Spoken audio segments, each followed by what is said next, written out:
Locked up at just 18 years old, a local man thought that he was going to die in prison, but a second chance came his way, and now he's free at 40 years old. Tonight, how God, the governor, and local children helped change his life. It is a story you'll see only on 5. Obviously, there's some kids here doing amazing. David Young spent more than half his life in prison, 21 and a half years, for armed robbery, kidnapping, and stealing a car. How are you? Now he's helping oversee a local school. He's a board member at Light Christian Academy. Anything that can happen, bad, did happen. Not to me, but people around me, people I cared about. So I've seen people die. I've seen people assaulted. David was supposed to spend another 45 plus years in prison. Yes. But late last year, Governor Kevin Stitt commuted his sentence. To understand David's current story, you have to go back to his past. My upbringing was pretty hard, but no excuse for what I've done, that's for sure. David says he grew up visiting his dad in prison behind bars for dealing drugs. David dropped out of high school and got a job in construction. And at 18 years old, I met my neighbor and things radically changed basically overnight for me. Wow. So what happened that day with the armed robbery? We got drunk and then he tells us a story about a man he works for, and that man happened to have coins and money. All I do know is bad choices were made, and we entered the home and a person was robbed for their possessions.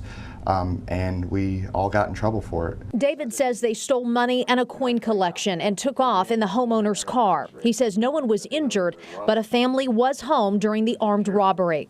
David was sentenced to serve 67 years in prison. So did you think that you were going to die in prison? There were times, dark moments, depression. I thought, yeah, but I could either get bitter or I could get better. And so I decided, obviously, to try to do the next right thing and learn how to become a better person. It was David's first time in real trouble with the law. He remembers his first night at the Oklahoma County Jail, a crowded cell with only a Bible to rest his head. I actually read it that night, and that's why my life is radically different.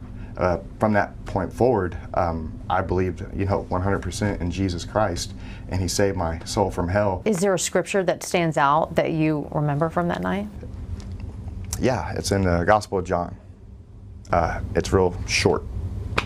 Jesus wept. He knows our infirmities. He knows we're weak. And yet He chose to come down from heaven, being perfect, and then putting on the sin of the world on Him and dying for someone like me.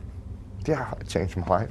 Just those 2 words. Those 2 words turned into many years in prison ministry, guided by an inmate known as Pastor Mac, who will spend the rest of his life in prison. He has thousands of people He has impacted, and I'm one of them.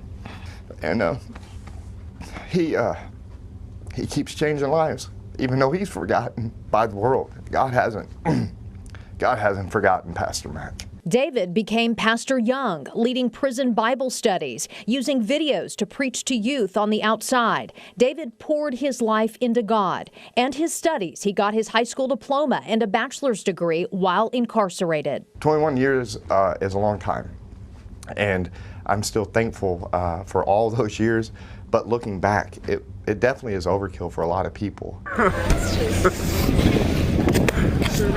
David still believes in miracles and says that's what happened 10 months ago when he walked out of prison a free man, his sentence commuted to time served. Since then, David has gone skydiving, traveled out of the country, and watched his New York Giants play in person. He also has a career as a senior energy broker. So what is your mission today? My mission today is simply to do the next right thing and try to add value to everyone that I interact with. 100 lessons. 100 lessons. Oh, wow. I'm at 43. David volunteers at a school for children whose parents are incarcerated or have been in the past. Light Christian Academy in Oklahoma City has grown from just a few students to about 40 today, from pre-K through 12th grade. I truly believe that this school is changing the world one child at a time. Literally, legacy. Hello, how are you? Knowing that he's been where the students have been, that he has seen and walked in their shoes, that he's lived through it and is now a wonderful example for them, it makes a huge difference in the school. And Clifford is my dog. They are great kids. They've come from hard places, but we all have in some degree, right? We all have things in our lives that we are ashamed of or that we don't know how to deal with. Teachers at Light Christian Academy are trained to deal with trauma, and class sizes are small. I like how there's not that many people or classmates in the classes. They feel stigmatized or like people are looking down on them. So it's been a blessing for them to be at a school where everybody is like them. The private Christian school works to break generational incarceration. So these children have a different story to tell than David. Don't lose hope. Miracles still happen. I don't care how dark it gets. Reach out for help.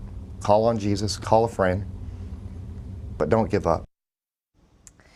And David says he started raising money for the school while he was still in prison. It's been open for just over a decade. It's paid for through donations and grants, so students do not have to pay to go there.